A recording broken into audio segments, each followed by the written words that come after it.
So welcome everybody. I'm delighted to have my friends Zach and Steven here. And the topic today is the shape of the story. It's a fascinating video. I don't know how many people saw it or how many people read the essay, but it's a fascinating topic. So we're going to have a conversation about that. You see, stories is something that each of us are familiar with. So feel free to, what we're going to do is that we're going to do a very quick, we're going to cover the basics first, and then we're going to open it up for Q&A, after which we're going to go to breakout rooms so we can discuss this in small groups. Okay, so Zach is going to be in one of the groups and Steven is going to be in the other group. So that way we get to talk in detail about stories. All right, so with that, let me hand it over to Zach and Steven. So let me ask you one question. Why did you pick this particular topic and this particular essay? Zach, you can answer that one. That's all you. So Steven and I are cousins, and we've actually been reading different essays and different writers for several years now. And this is one we probably read maybe like 4 or 5 years ago, and it really stuck out and it really resonated with both of us. And I actually reread it recently and thought it would be a great topic to bring to a larger audience, and stumbled across these videos on YouTube where Vonnegut lays these things out. So, and I thought it was a topic that people could get a lot of value from as well. Excellent. Steven, what about you? What did you like about this? Well, I guess I'm just a big Kurt Vonnegut fan, so I enjoy his nonfiction as well as his fiction. He's a very humorous writer. If anyone has not read Kurt Vonnegut, hopefully you will be persuaded to read him by listening to this. So yeah, I guess we really want to start off by getting into Kurt's argument about how stories work. He has a bunch of different forms that he walks through and says that pretty much every story follows 4 or 5 basic forms. And he sets up a graph. If you've watched the video or looked at the book, we're also going to have some graphs so you can check this out in live time. But he has an x-axis and a y-axis. In the y-axis is good fortune up here and ill fortune.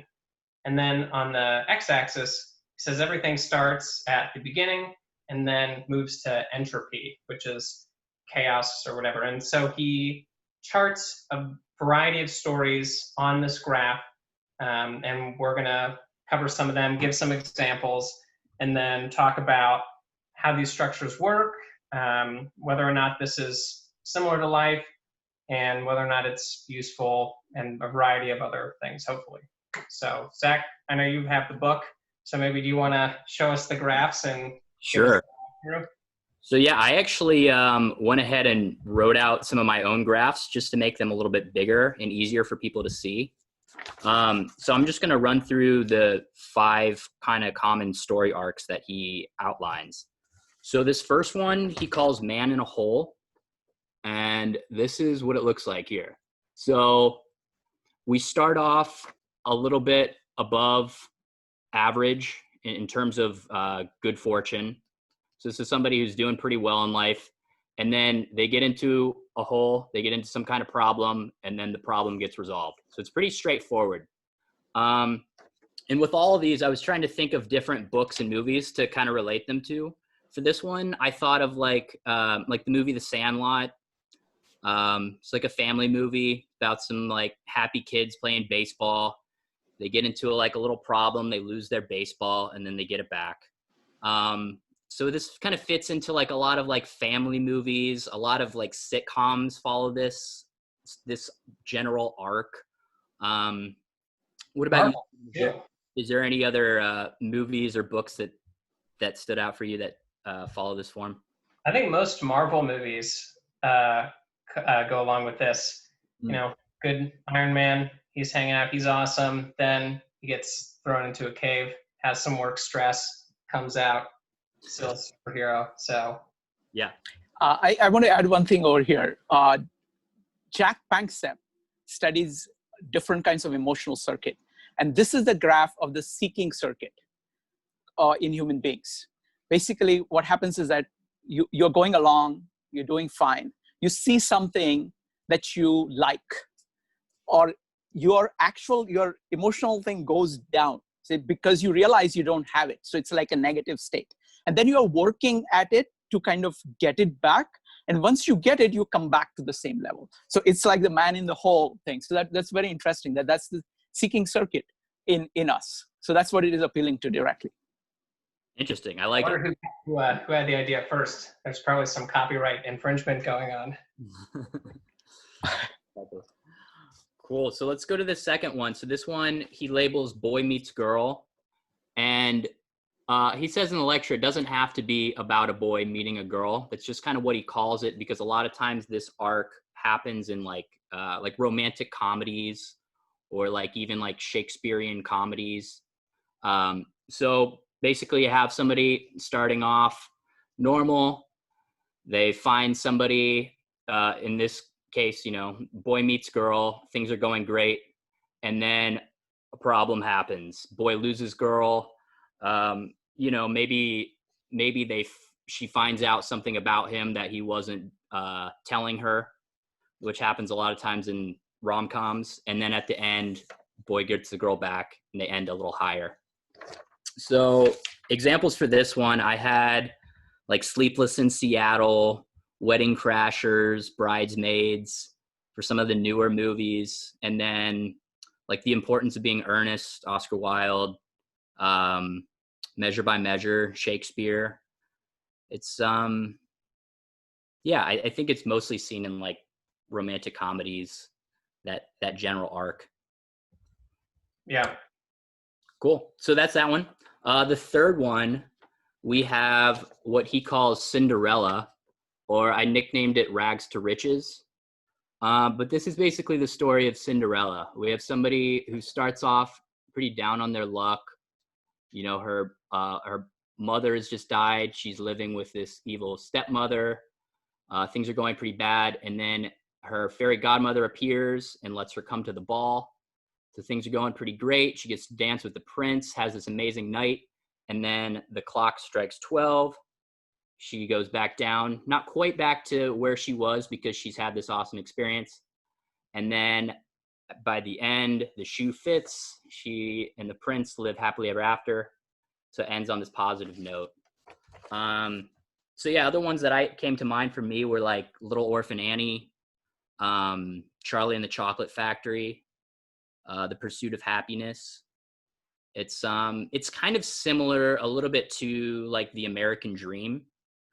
Just this like rags to riches story. I don't know that many people envision like this dip in their version of The American Dream. It might just be like a straight line from bad to good.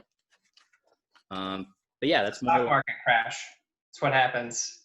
Right. Every so often you have The American Dream, the stock market crashes, you plunge a little bit, then everything becomes good. Exactly.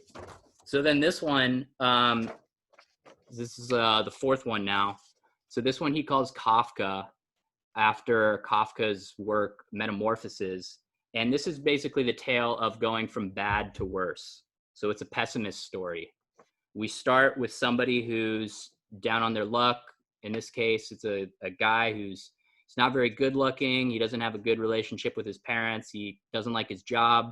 Things aren't going well. And then one day he wakes up and he's a cockroach.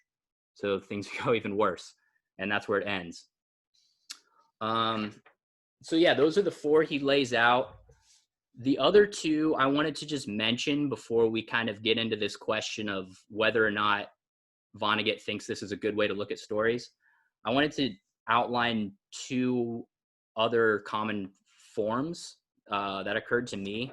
So this is the one I had for like a Greek tragedy, which is a lot like the last one. The only difference being we're starting with good fortune, and then it's just more about like the demise of that protagonist.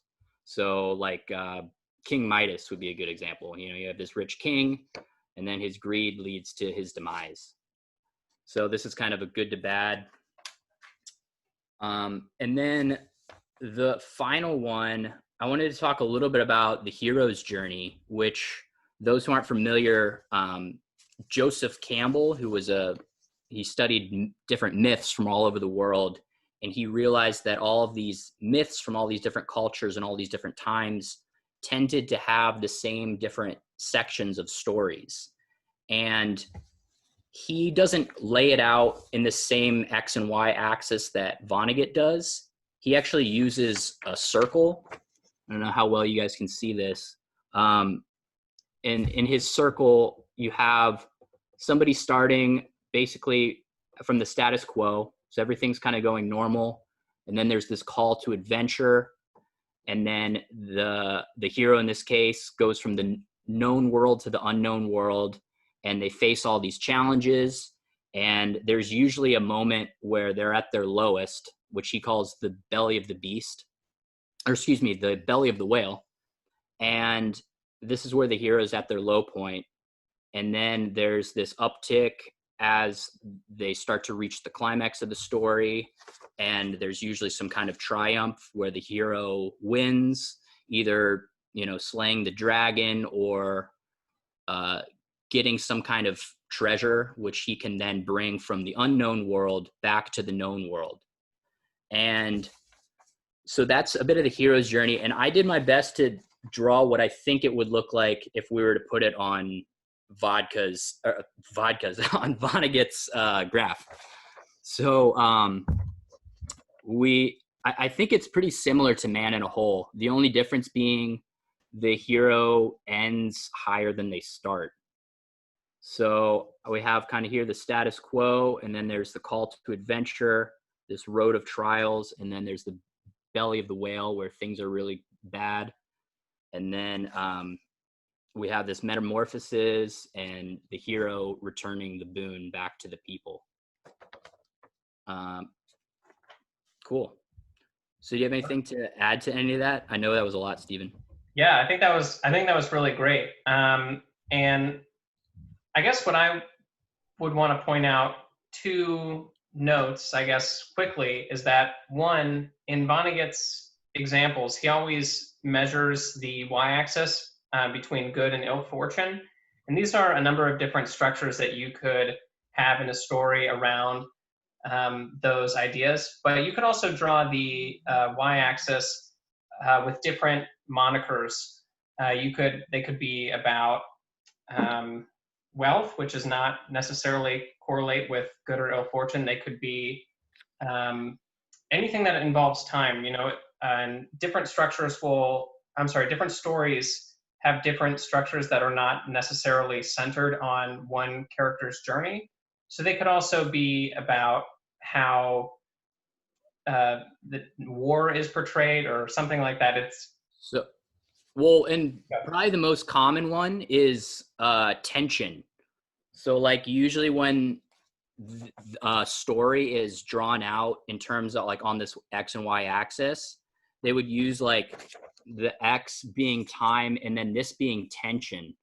So like in a typical story arc, you would have the inciting incident where there's a little uptick, and then you have the rising action, and then you have the climax, and then the falling action. So in this case, the y-axis would be the tension involved in the story and not the main character's ill fortune or good fortune. But yeah, I mean, it's an interesting point. I was talking to my roommate who's a dancer, and she says when she's choreographing a dance, she'll draw out an XY axis like this, and she uses X to be time and the Y axis to be like fast and slow movement. Mm-hmm. So you might want like, you know, really slow movement at the beginning and then fast movement towards the middle and then slow at the end. So really this Y could be whatever you want it to be. Yeah. Can I give you one more example of graphs in this? So for example, I'm a big fan of music, and this is my graph of Beethoven's Fifth. So let me see if I can show it here. Yeah, this is Beethoven's Fifth. It's actually very similar to Hero's Journey.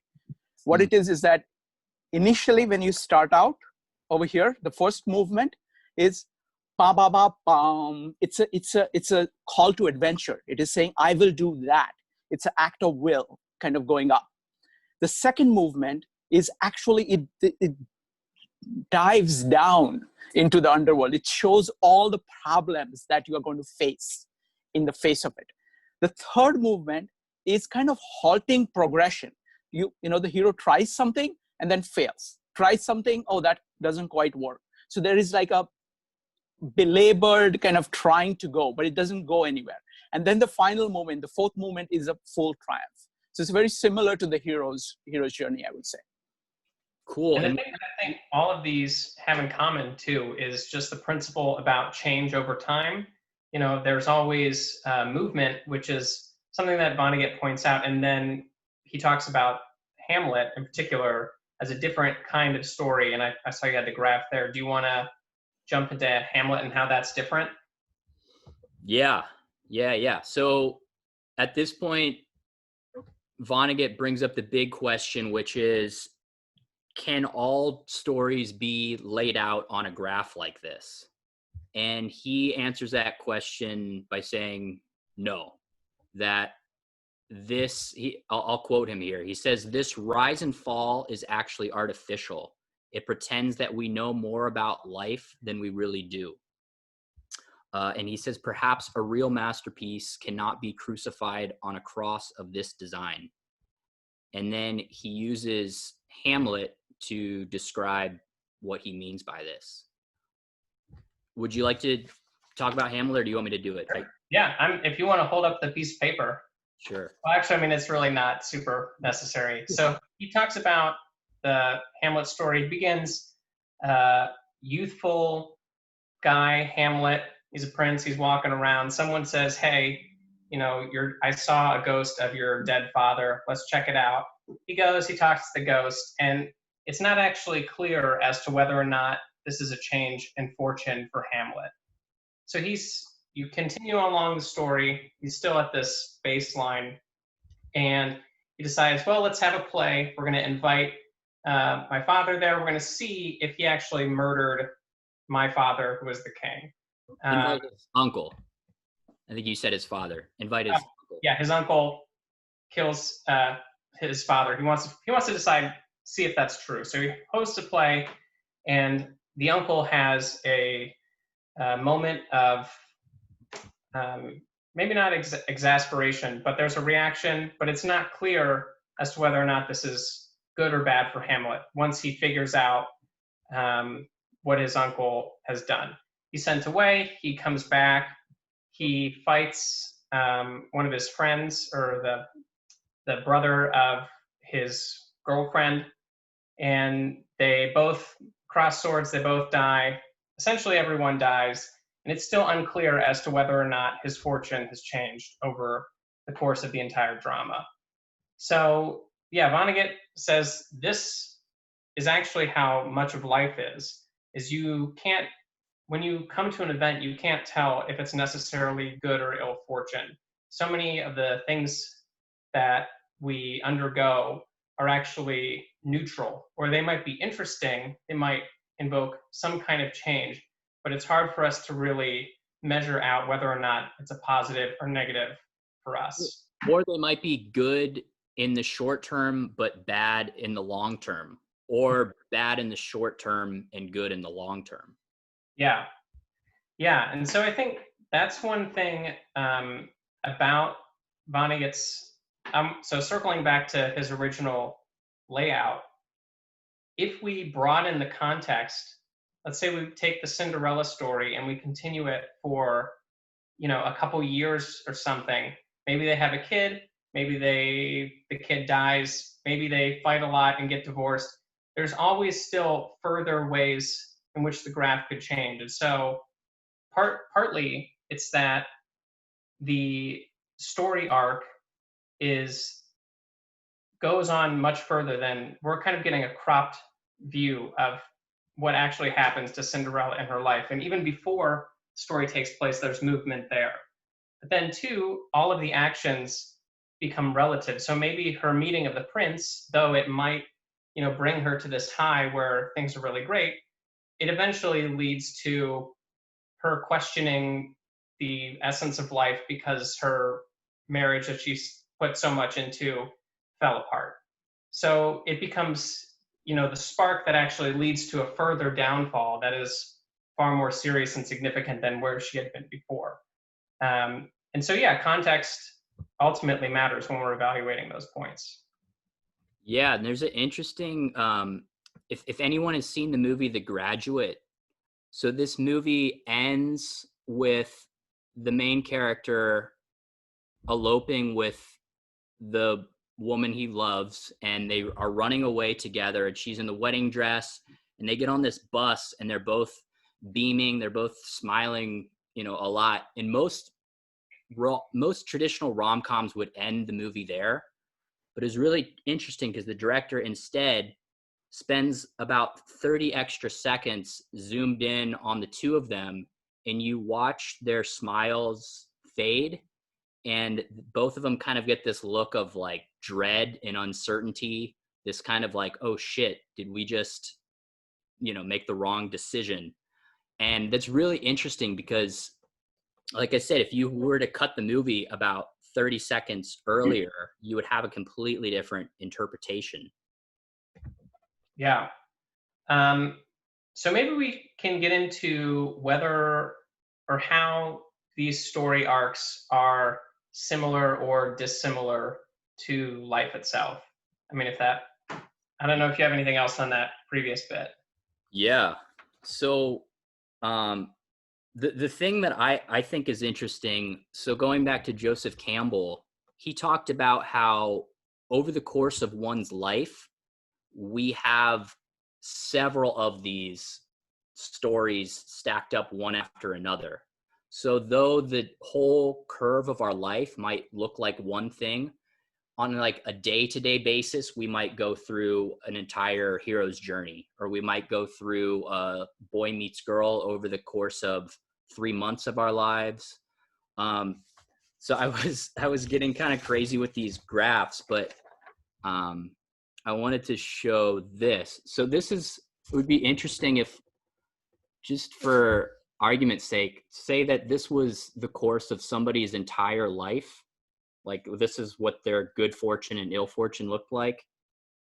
And then these were maybe like years. So, maybe the first year there was like a hero's journey, and then there was a Cinderella, and then there was a boy meets girl. There was a few bad to worse. So I think it's very possible that during a life, we experience all of these different stories at different times. And actually, I mean, we probably undergo a lot of them simultaneously, because we may be evaluating our lives on different metrics. So one could be about our work life, one could be our romantic life, one could be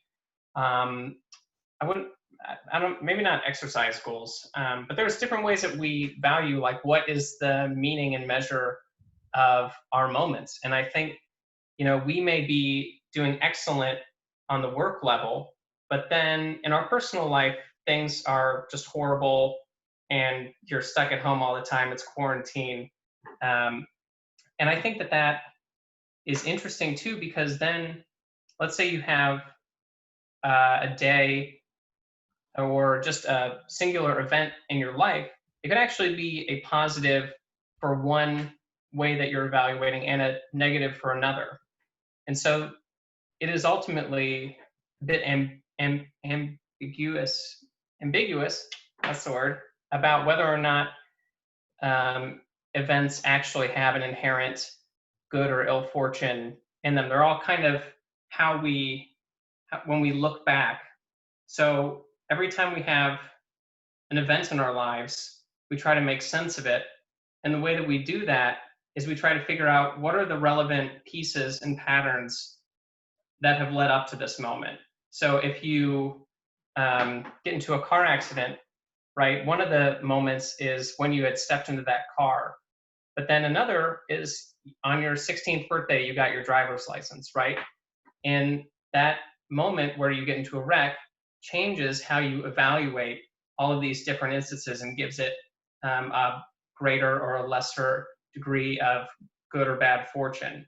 And then later you go have a different event and it changes it again. There's no stability in these events. Totally. And there's a famous like Zen Buddhist story that I think captures this really well. And it's pretty quick. I might read it because this really captures what Vonnegut is saying, in that like single events can be both good or bad in the short term, and then they're opposite if you extend the frame of time. Mm-hmm. So I'm just going to read this story real quickly. So once upon a time, there was an old farmer who worked his crops for many years. One day, his horse ran away. Upon hearing the news, his neighbor came to visit. "Such bad luck," he said sympathetically. "Who knows what is good and what is bad?" the farmer replied. The next morning, the horse returned, bringing with it 4 other wild horses. "How wonderful," the neighbor exclaimed. "Who knows what is good and what is bad?" replied the old man. The following day, his son tried to ride one of the untamed horses, was thrown, and broke his leg. The neighbor again came to offer his sympathy. "Such bad luck," he said. "Who knows what is good and what is bad?" answered the farmer. The day after, military officials came to the village to draft young men into the army. Seeing that the son's leg was broken, they passed him by. The neighbor congratulated the farmer on how well things had turned out. "Who knows what is good and what is bad?" said the farmer. Can I ask a question? Do you think if we were to chart out the farmer's life, his story, would it be similar to Hamlet's? Because it seems like when we're talking about the Cinderella story, for example, there are all these events, and of course we as readers tie them as good fortune or bad fortune as Vonnegut lays out.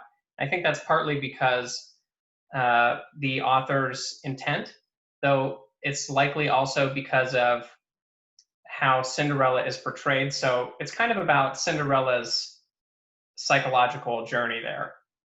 But if Cinderella remained neutral and ambivalent about all of these events, who knows if this is good or bad? Do you think that would change her arc to just a neutral thing? And do you think that would be a net positive for her if she was just even keeled the whole time? Like if she didn't have a reaction to anything that happened to her? I mean, yeah, I think for Vonnegut, when he draws this story, he's mainly talking about the good and ill fortune of the protagonist. Mm-hmm.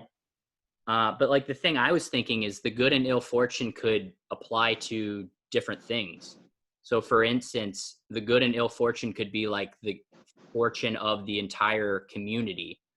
So like a lot of times with like a hero's journey, the hero will die. So for the actual hero, maybe things end pretty low for them. But for the city, because of whatever the hero did, they end with this, uptick of great fortune. So it's curious to see like whose good or ill fortune are we talking about? Yeah.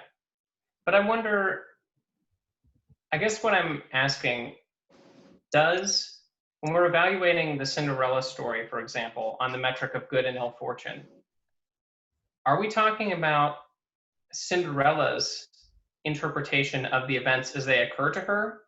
Or are we talking about how we as readers are interpreting these events? And it's really a reflection of our own views and values. Like you could imagine maybe we live in a society where marriage is abhorrent and it's actually really awful. No one likes it.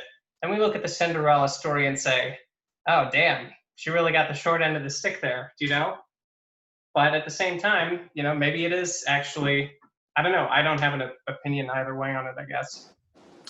Let me raise a question, kind of a general question, because you're looking at kind of story and life.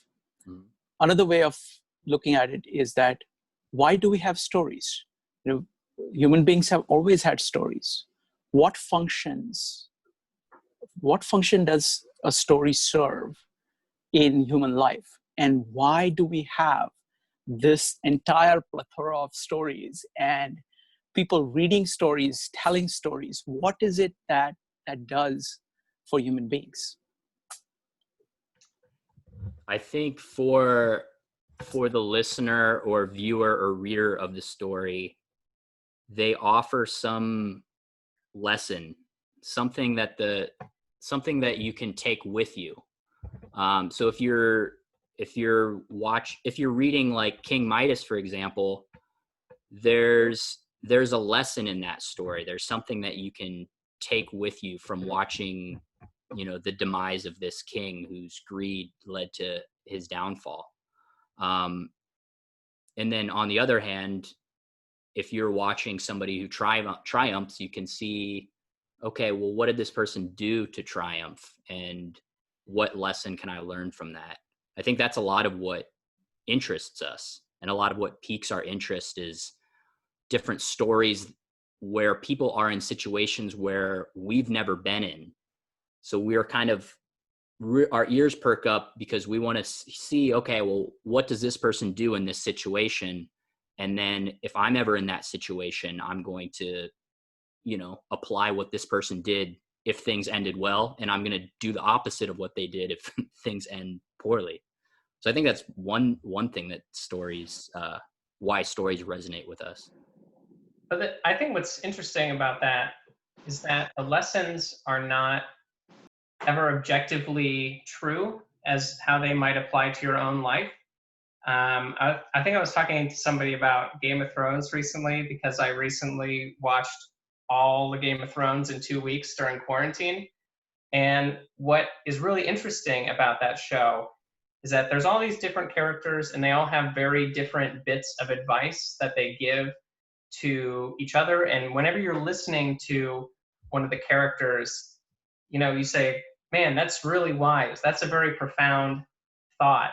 And you can see all their different trajectories, but also because the show is so large, all of these bits of advice and wisdom conflict in different ways.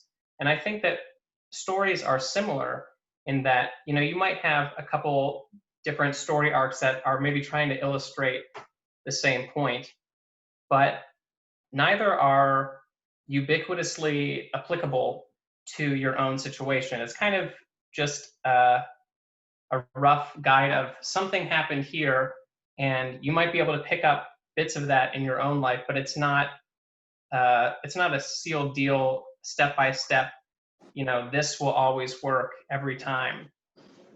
But I think also the reverse, I think once you accrue enough stories, I don't know if this is really the meaning, but one thing a lot of people talk about when they're evaluating stories is how the more exposure that you get to different stories, the greater the range of empathy is that you have for others.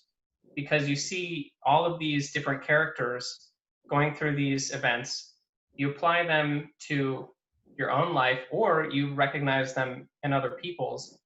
And I think in having traveled with the characters and their experience, you are given a view into what other people are going through and are able to understand them better and evaluate them, not necessarily more fairly, but with more feeling, with more sympathy. Yeah, no, that's an interesting take, that it can increase your empathy for others, or just your understanding of humans on a broader scale. Mm-hmm. I guess maybe the problem with that is sometimes you're getting more of an insight into the author of the story than the actual character itself, because there is always, the thing where they say every character is really, the author is in every one of these characters.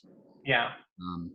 But that's, hopefully the author is still a human being too, so you still get some human insight going on.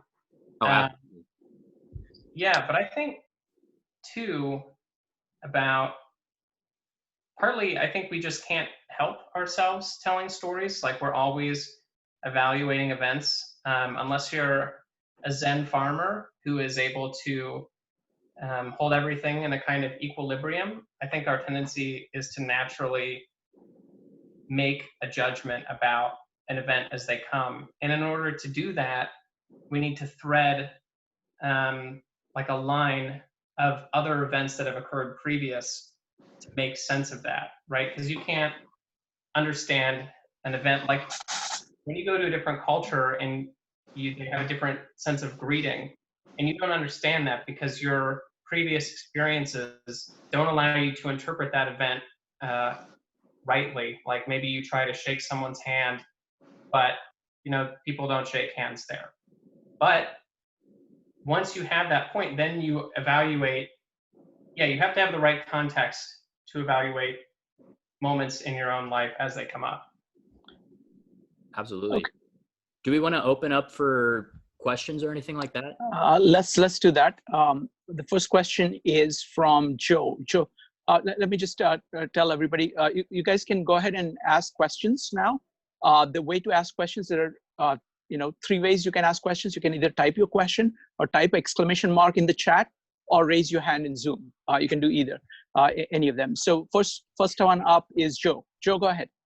Hi guys, thank you so much again for taking the time this evening. I'm actually going to change my question from the one I posted, so Sure. Sorry about that. But that one looks too hard, so I'm glad that you're doing that. Yeah, I mean, it's something. Storytelling is something I've given a lot of thought about in a variety of different ways, and I've always found Aristotle's approach to be the most ideal, but to me. But the one question I have is at Pixar, I took a class on storytelling, and they basically said pick 3 movies that resonate with you, and you're on an island, and rewrite the endings. But within those 3 movies, you'll notice a common theme. So, do you think stories ultimately, in rewriting our endings, open up our minds to new perspectives, like in the sense that they open up our imagination into new things? Because a lot of the Pixar people that, they said that they picked their 3 favorite movies.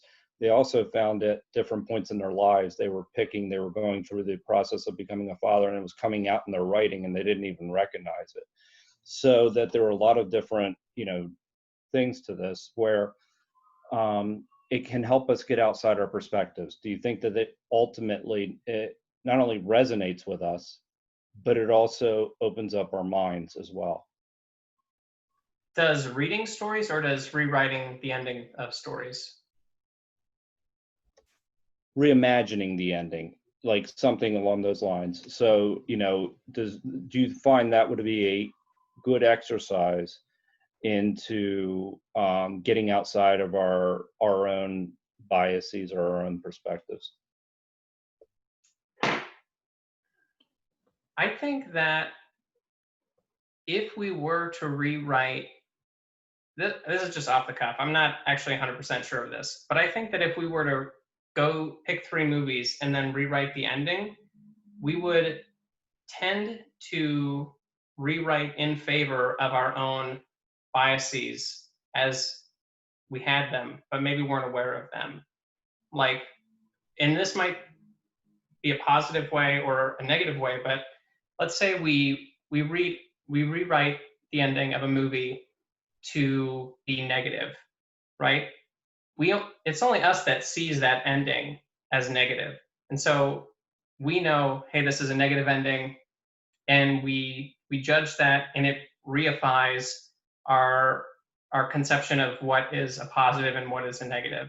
Similarly, if we had a positive ending on it, like we would judge it, as positive because of the values that we already have. But then I suppose if someone else saw the new film that had been changed, it may jolt them into a different, why is it that this ends this way? This doesn't make sense to me. And I think that we often, whenever we're interacting with other people or their stories, we do have those moments where we get jolted. And I think that can change how we interpret down the line. Yeah, and I mean, I don't think the events that happen in a story are just like I think there is a common way that most people are going to interpret them, and that the director or writer or whoever wants the reader to interpret them. I mean, at the end of Cinderella, they're playing this like great music and this, you know, they're doing other things to let you know that this is a good thing. So I don't think it's just that we're the ones deciding, okay, this is good or this is bad. I think they're like, whoever's writing the story or telling the story is trying to be intentional of how we should take it. Mm-hmm. But that's interesting. I'm curious for you, like what did you learn from retelling these different stories? Like your experience? So the first thing I noticed was there's a theme in the three stories that I had selected, and what I did do is that I appreciated, and some of them had sad endings, like, you know, I wouldn't call it a sad ending. It was kind of a journey for Rain Man, was one of my movies where I selected it. And I was rewriting, you know, trying to rewrite the end of it. And it gave me an appreciation that of what the ending actually was, and then what the ending actually could be in an ideal world. And so it did open my mind, because I thought to myself, it was just a journey where somebody was, you know, in it for one reason and found something much more significant, love with his brother, as an ultimate change in his life. But if I had rewritten it to be a happy ending where he and his brother end up together, you know, I started to write it, and, you know, they would be together forever, but it wouldn't be ideal. Like, it was ideal the way it was. It was a form of acceptance. I'm not explaining it properly, but there was also a couple of other movies, you know, that I had selected that were, I don't want to take up too much time, but it was a healthy exercise in the sense that it opened my perspective from what actually happened, what could have been, and an appreciation for what it was. Like, so, you know, it didn't stop with my imagination with opening up new ideas, but it also gave me an appreciation for what it was. Very cool. Okay. What we'll do next is we're going to divide into two rooms. So we can, and Zach is going to be in one room and Stephen is going to be in the second room. So we can go back and forth and discuss all these ideas in detail. So thank you very much, Zach and Stephen. See you in those rooms.